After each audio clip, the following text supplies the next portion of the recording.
Hello everybody, and welcome back to Cam Critiques. E3 is an event that was plagued with many issues. After last year's mess of a show that was built around a broken app and tried to hawk NFT stuff to its viewers, I wasn't too upset when I found out that E3 wasn't happening in 2022. But, as this June comes to a close, I feel like maybe I should have been.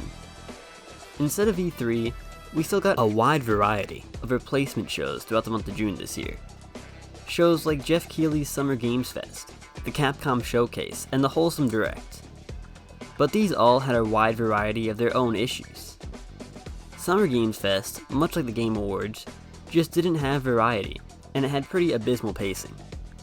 It was just a couple weeks ago, and most of the horror-themed space games that took up the majority of this show have already blended together in my mind. I saw companies I care about like Square Enix and Capcom had their name attached, so I watched it. I don't want to miss the live reveal of Devil May Cry 6 or Nier 3. Sadly, what those companies brought were Outriders DLC and an already leaked Street Fighter 6 character. I spent the whole multi-hour show waiting for any news from the few publishers I cared about, and the few drips I ended up getting were disappointing. I'm a little upset that I wasted my time, and because I was so laser focused on what could have been, I struggle to remember the names of any of the cool looking indies that I didn't expect to see going in. These compilation shows that celebrate the gaming industry as a whole just never work out. Pretty much everybody will be bored by a huge chunk of this presentation. Some companies realize this though, and they did their own showcase. I know that when I watch the Capcom Showcase, I'll see Capcom games, and I won't be disappointed to not see the next Final Fantasy, or upset that I had to sit through 10 minutes of Call of Duty gameplay.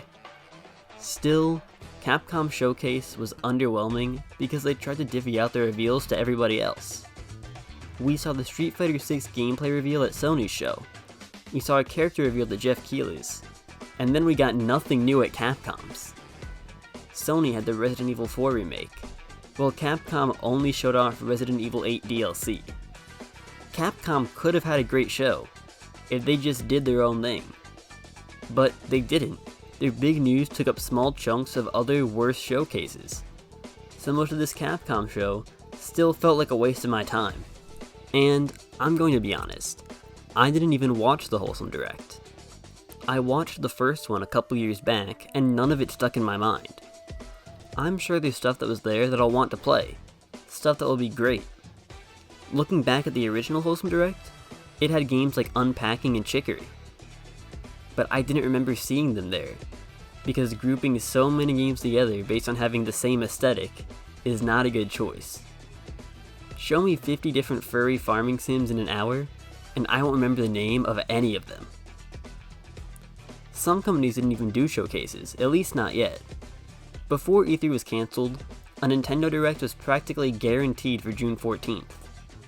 As of now, we still haven't gotten one. Should I wait until that happens to make this video? What if it takes months? What if they just never show up like in 2020? Which leads to another big issue. Every E3 show takes place in the span of a few days.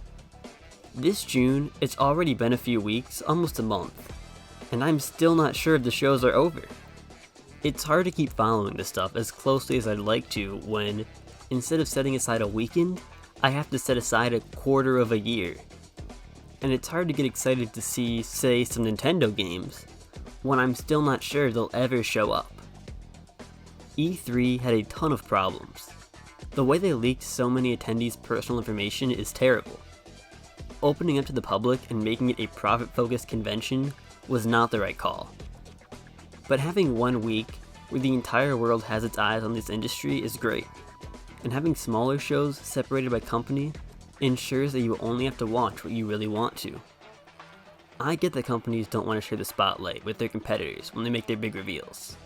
But without an event like E3, one of the few events widely known outside of the enthusiast community, the spotlight any developer will have to themselves is so much smaller than the slice of the pie they could have gotten. E3 needs to change. E3 was going downhill for a long time, but completely abandoning it was not the right call. I'm hoping it'll come back next year with a lot of changes. Thank you guys for watching this video, I really appreciate it. If you liked it, I'd also really appreciate it if you liked, commented, hit the notification bell, and or subscribed.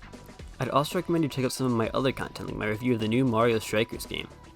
If you want to see additional updates about the channel, follow me on Twitter or Instagram, or join my Discord server, all linked in the description below. Thank you all for watching, have a great rest of your day.